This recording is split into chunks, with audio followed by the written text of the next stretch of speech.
नमस्कार दोस्तों, स्वागत है आपका संभव ह्यूमर चैनल पर। मैं हूं मिस्टर इंडिया। मैं दिखता नहीं हूं, पर मेरी नजरें वहां भी होती हैं जहां आपकी पत्नी ने घर के राशन के पैसों से बचाकर छोटा सा सोने का लॉकेट छुपा रखा है।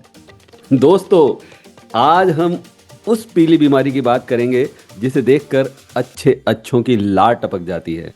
जी हां, मैं बात कर रहा हूं सोने की।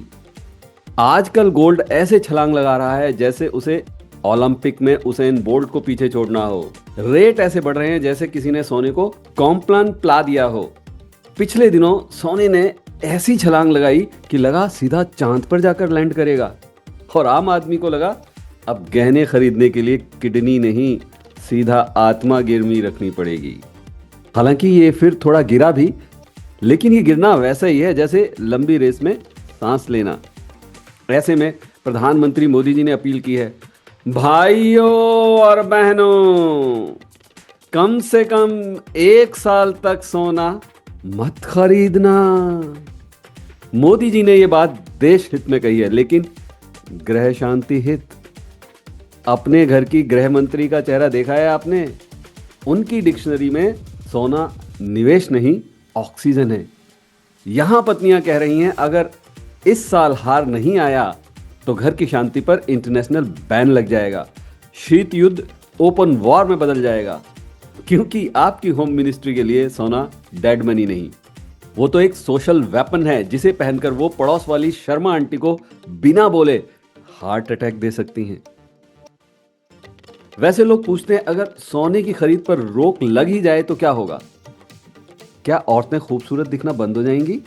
शादियां होनी बंद हो जाएंगी? निवेश का कोई ऑप्शन नहीं बचेगा? हरगिज नहीं, ऐसा कुछ नहीं होगा। शादियां नहीं रुकेंगी, बस दहेज में सोने के बिस्कुट की जगह पार्ले जी के बिस्कुट चलेंगे। सब कुछ बदस्तूर चलेगा, शायद और बेहतर चलेगा। होगा ये कि गहनों से सुंदर दिखने की बजाय नेचुरल ब्यूटीज दिखाई देंगी। और सच तो ये है, आज भी शादियों में जो भारी भरकम सेट पहनकर महिलाएं इतराती हैं ना, उनमें से ज्यादातर तो आर्टिफिशियल होते हैं। असली वाले तो बैंक के लॉकर में पुलिस सिक्योरिटी से भी ज्यादा टाइट सिक्योरिटी में रखा होता है। औरतों की खूबसूरती सोने की मोहताज बिल्कुल नहीं है। वो तो पीतल को भी इतना रगड़ दें कि असली सोना शर्मा जाए। वैसे आगे बढ़ने से पहले एक डिस्क्लेमर भी सुन लीजिए। ये वीडियो केवल 100% हास्य और आपकी मानसिक खुजली मिटाने के लिए है। इसका उद्देश्य किसी की भावनाओं, निवेश और तिजोरी में पड़े हुए बिस्कुटों को ठेस पहुंचाना बिल्कुल नहीं है। इसे देखने के बाद होने वाले किसी भी गोल्डन पेन के लिए हम जिम्मेदार नहीं हैं।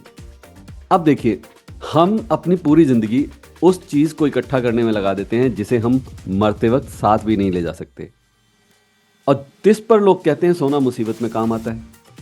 अरे भाई, जिस चीज को खरीदने में ही आधी जिंदगी मुसीबत में कट जाए, उसे मुसीबत का हल कैसे मान लें? गजब का विरोधाभास है।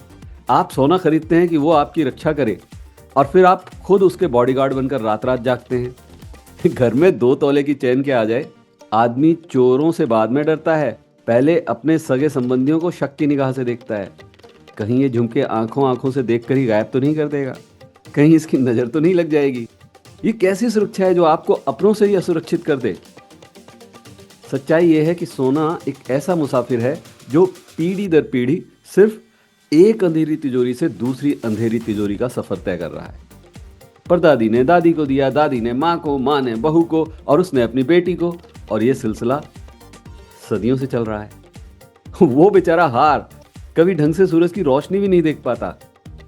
बस शादी वाले दिन 2 घंटे के लिए बाहर निकलता है, पसीने में भीगता है और वापस अंधेरे मखमली डिब्बे में कैद हो जाता है। सोचिए, देश का कितना अरबों खरबों रुपया इस पीली धातु के नाम पर डेड मनी बनकर चढ़ रहा है।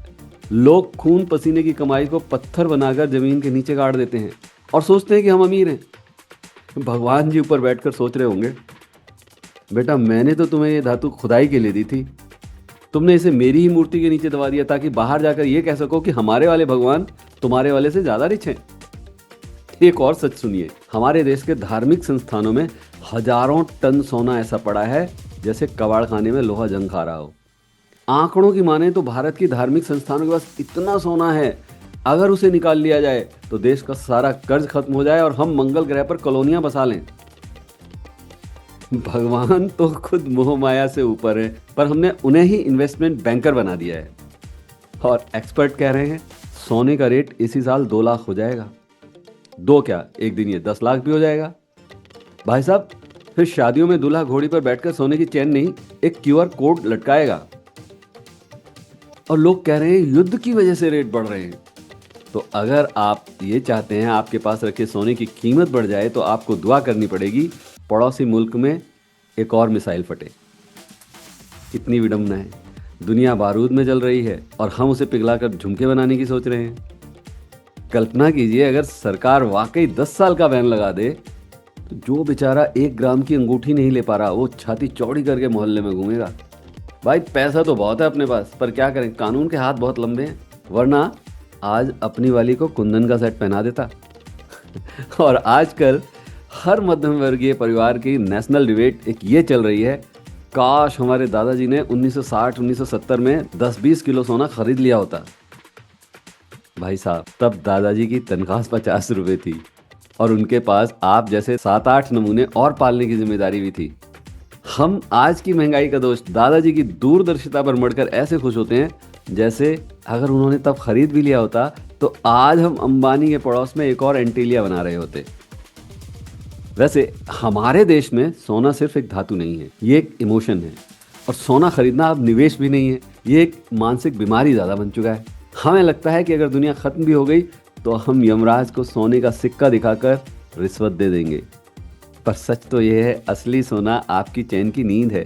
अगर 2 लाख के सोने की चिंता में रात की नींद उड़ जाए तो वो सोना पीतल से बदतर है। तो मोदी जी की बात मानिए या अपनी जेब की सुनिए, पर चमक चरित्र में रखिए। अगर ये वीडियो आपकी सोच की तिजोरी खोल पाया हो तो जाते जाते सब्सक्राइब बटन पर अपनी सोने जैसी उंगली जरूर दबा देना। वीडियो पसंद आया हो तो इसे लाइक कीजिएगा, हाइप कीजिएगा और ज़्यादा से ज़्यादा लोगों में शेयर कीजिए ताकि वो भी हंसते रहें।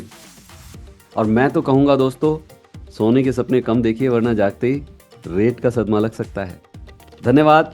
जय हिंद, जय ह्यूमर।